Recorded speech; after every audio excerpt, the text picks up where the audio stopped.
특별히 오늘 이 말씀에 등장하는 도마라고 하는 예수님의 제자를 통해서 우리가 신앙생활할 때 부활을 경험한다는 것이 얼마나 큰 축복이고 은혜인지를 함께 생각하려고 합니다.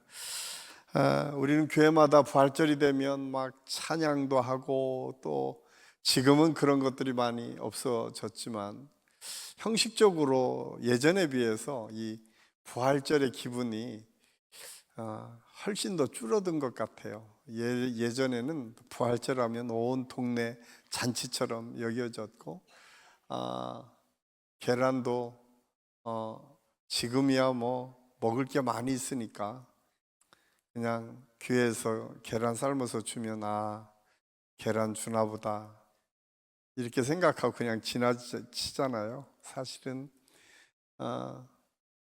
계란을, 이 달걀을 주는 이유가 있잖아요.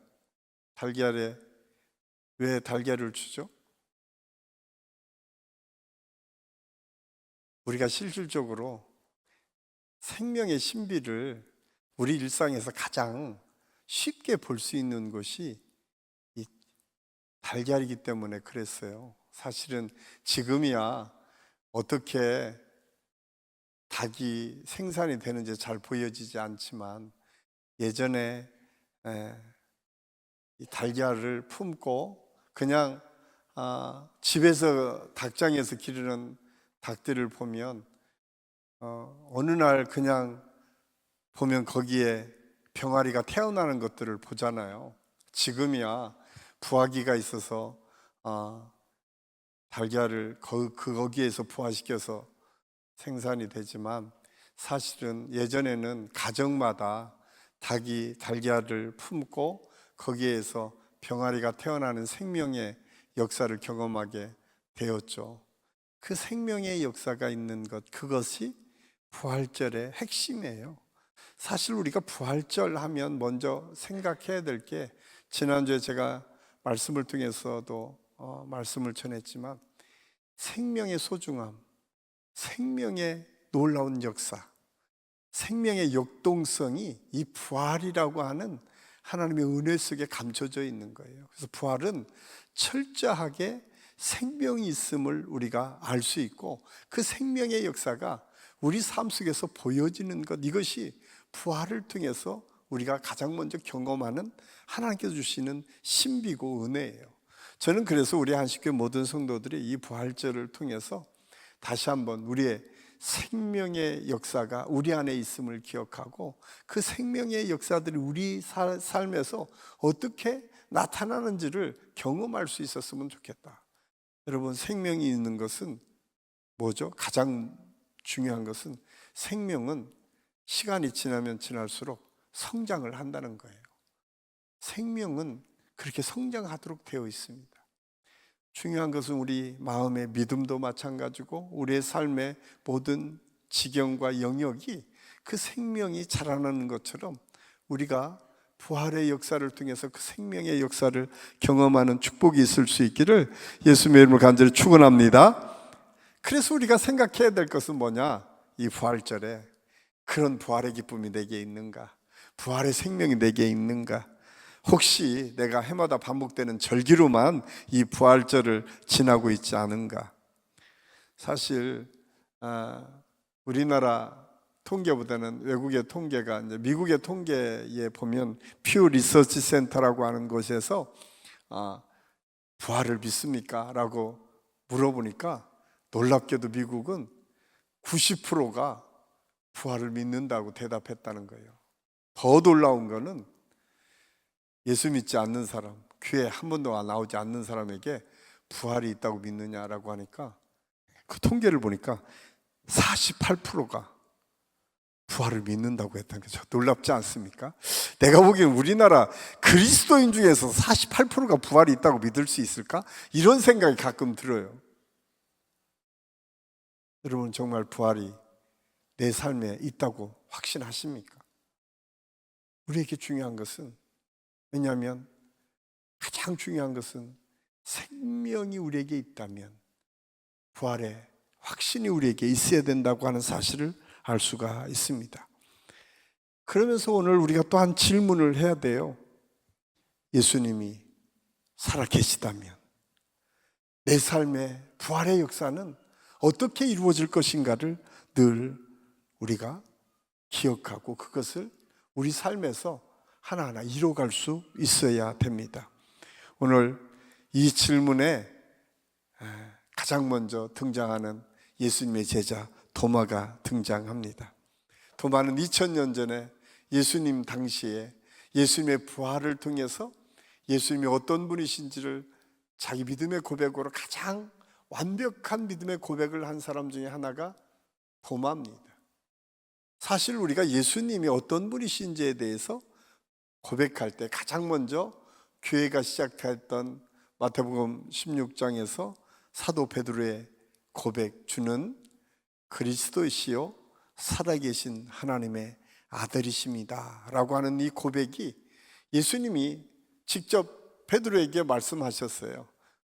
너는 네가 한 것이 아니라 하나님께서 알려주신 거야. 그런데 네 고백 위에 내가 교회를 세우겠고 그 교회를 통해서 세상의 음부가 침몰하지 못하도록 그 교회를 통해서 하나님의 역사를 이루어 가시겠다고 약속해 준 것이 이 사도 베드로의 고백을 통해서 이루어졌다.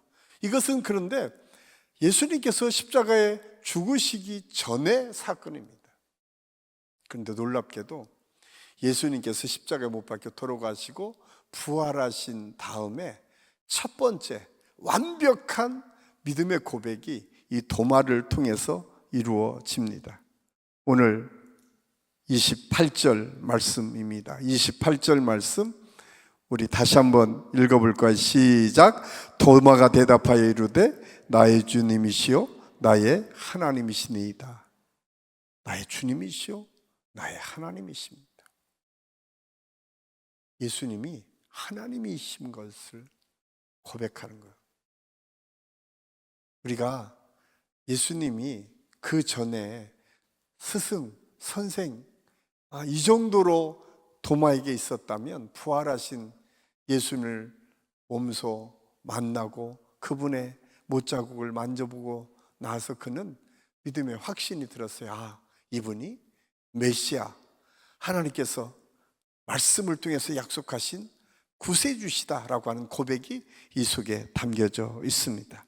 사실 도마라고 하는 이름, 오늘 도마의 이름이 두 가지로 나오잖아요. 도마라고 하는 이름이 나오고 디두모라고 하는 이름으로 불리기도 했다라고 얘기합니다. 이 도마라고 하는 이름은 원래 아람어로 쓰여진 게 도마고요. 디두모라고 하는 것은 헬라어, 그리스어로 쓰여진 게 디두모예요. 그러니까 그런데 놀랍게도 이 두 가지 단어는 같은 의미가 있어요. 쌍둥이라고 하는 의미가 그 속에 있어요. 그래서 학자들은 이게 도마가 쌍둥이가 있었던 게 아닐까라고 이야기를 하는 사람들이 있는가 하면 어떤 학자들은 도마가 가지고 있는 양면성, 우리가 지금 오늘 본문에서 볼 수 있었던 도마가 갖고 있는 것은 뭐예요? 철저한 의심을 하는 사람이잖아요. 예수님께서 부활하셨다고 했는데도 나는 만져보지 않고는 도저히 믿지 못하겠습니다 라고 고백했던 사람이 도마잖아요. 그런데 이 의심을 우리는 가끔 어떻게만 생각을 하냐면 이 의심이 내가 경험하는 의심으로 생각하는데 이 의심은 좀 더 차원이 다른 의심이에요.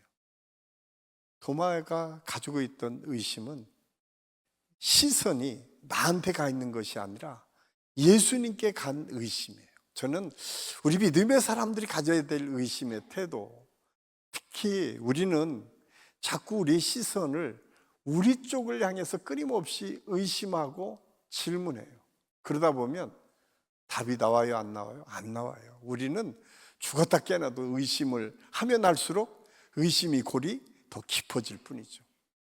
그런데 여러분, 하나님을 향해서, 예수 그리스도를 향해서, 말씀을 향해서 여러분 의심해 보세요. 거기에는 답이 나와요. 확실한 답을 주세요. 그래서 이 부활의 역사를 통해서 우리가 고민해야 될 것은 우리의 의심이, 지금 도마의 의심은 자기를 향한 의심이 아니에요. 우리 주님이 어떤 분이신가? 우리 주님이 지금까지 하나님의 아들이시라고 나는 자기들은 생각했고, 하나님의 기적의 역사를 이루었던 그분이라고 생각했는데, 아니 이분이 십자가 못 박혀 죽으시잖아요. 그 현장에서 그는 경험한 사람이에요. 사실 그 당시에 도마가 의심하게 됐던 가장 중요한 것은 예수님이 하나님의 아들이라고 믿었고 그분을 따라갔는데, 아니 이분이 해방자로 모든 권세를 가지고 세상을 다스리고 이기실 줄 알았던 그분이 십자가에 못 박혀 죽으셨다는 거예요. 깜짝 놀란 거죠. 도대체 이 죽음이 어떤 의미가 있는가? 그때 그는 깨달은 거예요. 그래서 그 질문 앞에 그런 답을 못 찾았어요. 다른 제자들이 이미 예수님을 만나고 예수님이 부활했다고 했지만 내가 만져보기 전에는 믿지 못하겠다. 이 질문을 어떤 사람들은 의심이 많아서 상처를 만져보니까 이분이 예수님이다 라고 확인했다라고 하는 건데, 사실 다른 어떤 이 주석서를 보니까 전혀 다르게 해석을 했더라고요. 저는 그 주석서의 해석이 맞은 것 같은데, 그 해석은 뭐냐면 예수님을 만졌던 그 상처는 자기의 의심, 예수님을 향했던 의심을 확인하는 자예요. 메시아이신 것을 확인하는 순서였다는 거예요. 저는 여기에서 두 가지 우리에게 중요한 질문을 하게 됩니다. 왜 그가 그런 의심에 빠질 수 있었는가? 오늘 성경이 그것을 아주 구체적으로 답변해 주고 있어요. 24절 말씀이에요. 우리 24절 말씀 우리 같이 한번 읽겠습니다. 12제자 중에 하나로서 디도모라 불리는 도마는 예수께서 오셨을 때에 함께 있지 아니한지라. 여기 함께 있지 아니한지라. 우리가 어느 자리에 있느냐에 따라서 우리가 주님을 만날 수도 있고 그 의심을 해결할 수도 있는데, 오늘 도마는 예수님이 부활하신 현장, 특별히 그 제자들이 함께 있었던 그 현장에 떠나 있었다라고 하는 사실입니다. 이것이 문제였어요. 오늘날 우리 그리스도인들에게 필요한 것, 우리 믿음의 사람들이 이 부활의 역사를 경험하기 위해서 우리가 먼저 필요한 것은 그 기도의 자리, 은혜의 자리, 예배의 자리에서 벗어나면 안 된다는 사실이에요. 저는 오늘 이 말씀을 준비하면서 이번 부활의 기쁨과 은혜가 우리 속에 있기 위해서 먼저 우리가 지켜야 될 것은 기도의 자리, 예배의 자리, 우리 주님을 만나는 자리를 지키는 은혜가 있을 수 있기를 예수님의 이름으로 간절히 축원합니다. 그래서 도마가 의심했던 그것은 가장 먼저 그 자리를 떠나 있을 때에, 그 자리를 비껴가 있을 때 우리는 아무리 우리가 믿음을 가지고 아무리 대단한 이 능력을 가지고 뭔가를 하는 것처럼 보여지지만 곧 의심하는 자리로 빠질 수밖에 없다는 사실을 우리는 알아야 돼요. 그래서 여러분들이 예배드리는 목장의 자리가 중요하고, 여러분들이 예배하는 그 예배의 자리가 중요하고, 여러분이 기도하는 기도 시간, 그 기도의 자리가 중요한 거예요. 거기에서 우리가 벗어나게 되면 그 은혜를 경험할 수 없습니다. 저는 오늘 이 말씀을 통해서 다시 한번 우리 모든 성도들이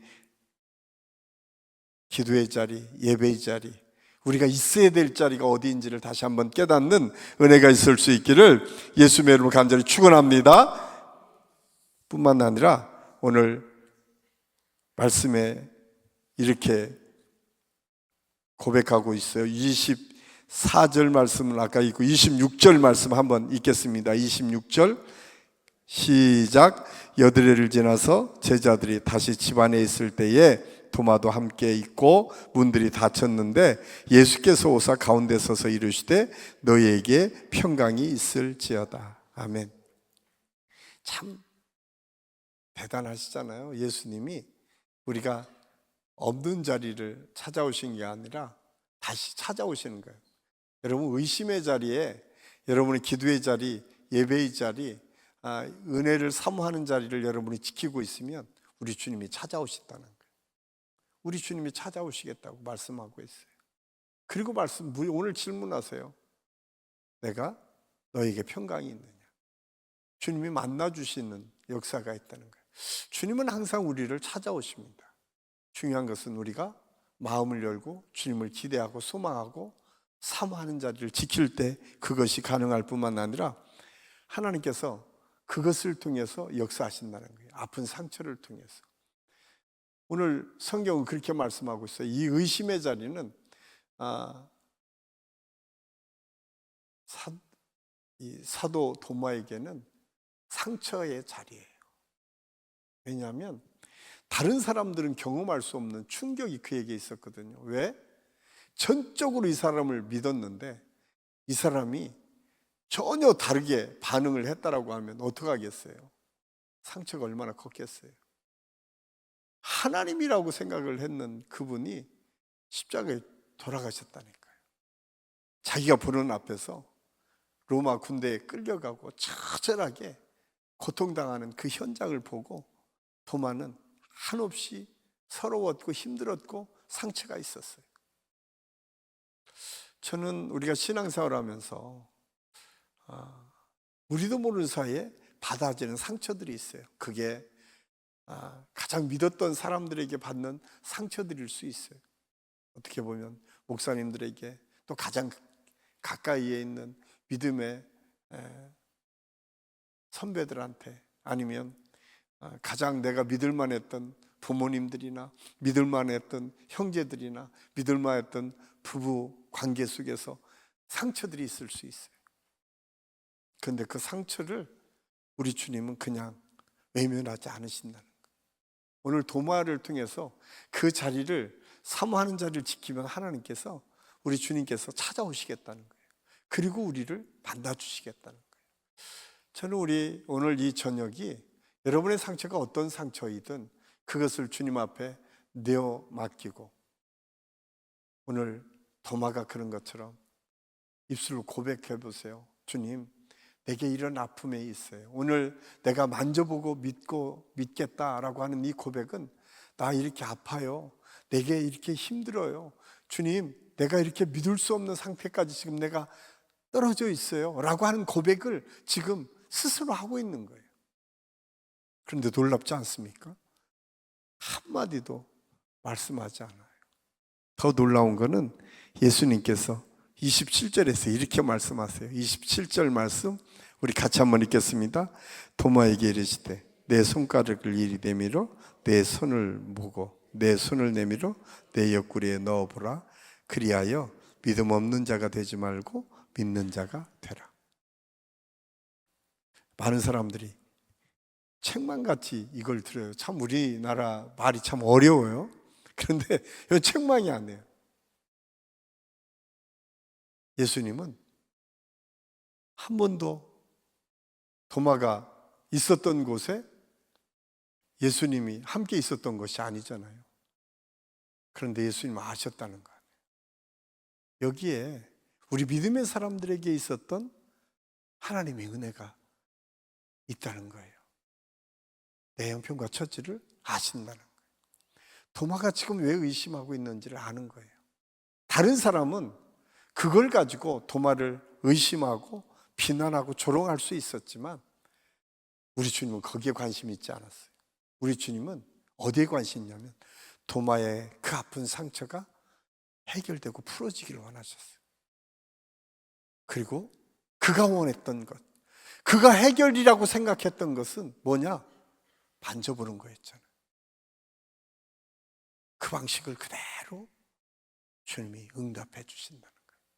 저는 이 사실을 통해서 우리 주님이 얼마나 우리의 연약함과 부족함을 아시는지, 야, 네가 내가 이렇게 보고도 못 믿어? 이렇게 말씀하지 않아요. 네가 몇 년 동안 나하고 같이 있었는데 이거밖에 안 돼? 이렇게 말씀하지 않으셨어요. 야, 이제 봤으니까 됐지? 너 만져보지 않아도 나 믿을 수 있겠지? 이렇게 말씀하지 않았다는 거예요. 너 그렇게 만져보고 싶지? 너 그렇게 하고 싶었지? 만져봐. 이게 주님이 우리에게 주시는 응답이에요. 저는 우리가 하나님께 주시는 응답이라고 하는 것을 우리 특별하게 대단하게 이게 아니라 내 필요에 하나님께서 맞춰주시겠다고 약속하시는 거예요. 그 주님의 사랑이 오늘, 저는 많은 사람들은 이것이 믿음 없는 도마가 만져보심으로 믿었다고 생각을 하는데 그렇지 않아요. 그 사랑을 그는 체험한 거죠. 주님이 얼마나 자기를 사랑하셨는지를 느끼고 안 거죠. 이것이 오늘 그의 삶을 의심해서 회복으로 바꿔가는 역사가 있었음을 오늘 성경 우리에게 말씀해 주고 있습니다. 저는 오늘 이 저녁에 저와 여러분이 주님 앞에 여러분의 아픈 상처, 그게 무엇이든 상관없습니다. 주님 앞에 내어 맡길 때에 오늘 도마에게 만져봐라. 너 아프지? 힘들지? 내가 이렇게 너를 사랑하고 있어. 내가 너를 위해서 이런 아픔과 고통을 감당하고 있어. 저는 그 주님의 음성이, 주님의 은혜의 역사가 이번 오늘 기도하는 중에 여러분의 마음과 생각과 그 아픈 상처들을 치유하고 회복해 주는 역사로 나타날 수 있기를 간절히 소원합니다.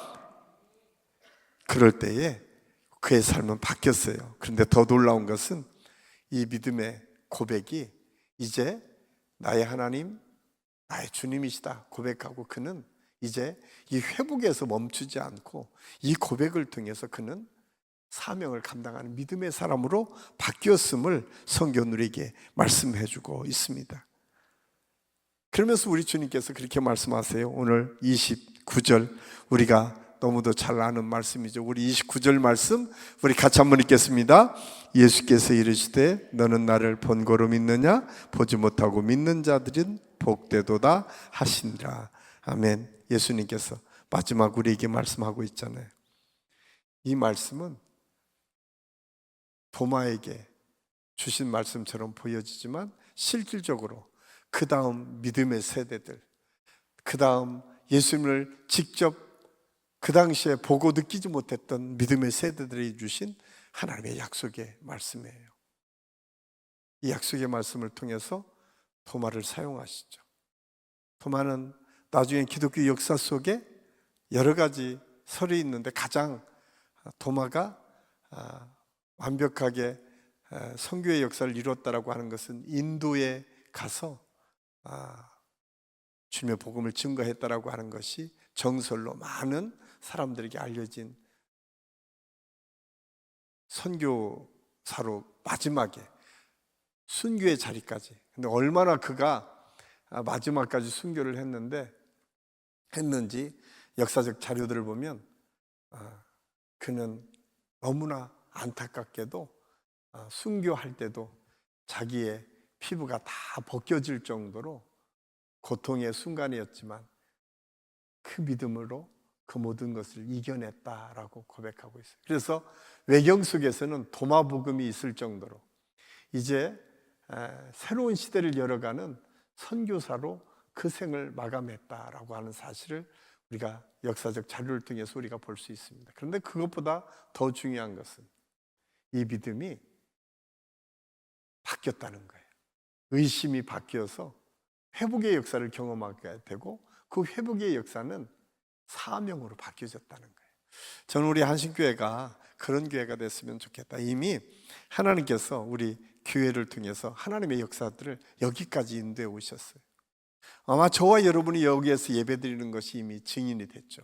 그런데 여기에서 우리가 머무는 것이 아니라 우리를 통해서 하나님의 선교의 열정이 열려지는 데까지 우리가 쓰임받고 도마가 그런 믿음을 통해서 하나님의 역사를 이루어갔던 것처럼 저는 우리 한식교 모든 성도들이 여러분의 삶의 현장에서 그런 하나님의 역사와 축복을 계속 이어갈 수 있기를 예수님의 이름으로 간절히 축원합니다. 그런데 더 중요한 게 한 가지 있어요. 그것은 도마는 그 아픈 상처를 통해서 주님을 만남을 통해서 그렇게 역사를 이루어갔다는 거예요. 우리에게 필요한 것은 그 만남의 자리가 필요합니다. 저는 계속해서 여러분에게 권면하고 말씀을 드리지만 이제 기도하기 참 좋은 자리죠. 시대죠. 때가 여러분 시간 날 때마다 기도의 자리를 놓치지 마십시오. 하나님께서 그 기도하는 여러분의 기도를 통해서 우리가 예상하지 못하는 하나님의 역사들을 이루어 가실 것입니다. 오늘 도마가 그 기도자의 자리를 놓쳤을 때에 시험이 들어왔고 그 기도의 자리에 다시 주님이 찾아와 주심으로 인해서 그의 삶이 바뀌었던 것처럼 저와 여러분이 기도의 자리를 통해서 주님을 만나고 주님이 주시는 능력을 통해서 우리의 삶이 바뀌어지는 것들을 경험하고 우리 주변이, 우리 지경이 넓어지고 하나님의 역사를 계속 이루어가는 하나님의 축복과 은혜가 있을 수 있기를 예수님의 이름으로 간절히 축원합니다. 기도하겠습니다. 아버지 하나님, 은혜를 감사합니다. 오늘 말씀을 통해서 부활이 그냥 막연한 미래의 이야기, 다른 사람의 이야기가 아니라 내 속에 역사하시는 하나님의 능력과 은혜임을 오늘 말씀을 통해서 다시 한번 깨닫습니다. 도마가 기도의 자리, 예배의 자리, 은혜의 자리를 놓쳤을 때에 시험이 들어왔고 그 은혜를 다시 주님이 회복시켜 주심으로 하나님의 능력과 사명을 감당할 수 있는 믿음의 사람으로 바뀌었던 것처럼 오늘 이 저녁이 그 주님을 만나고 그 주님의 은혜를 체험할 수 있는 축복의 시간, 은혜의 시간이 되게 도와주시옵소서. 그래서 우리 한신교회가, 우리 한신교회 성도들의 삶이 어디를 가나 사명자로 하나님의 능력과 은혜를 선포하며 그가 가는 곳곳에 주님의 복음과 주님의 승리와 주님의 부활의 역사가 생명처럼 나타나고 증거되는 아름다운 역사로 이어질 수 있도록 하나님께서 인도하여 주시옵소서. 하나님께서 함께 하실 것을 믿고 우리를 사랑하신 예수님의 이름으로 감사드리며 기도하옵나이다. 아멘.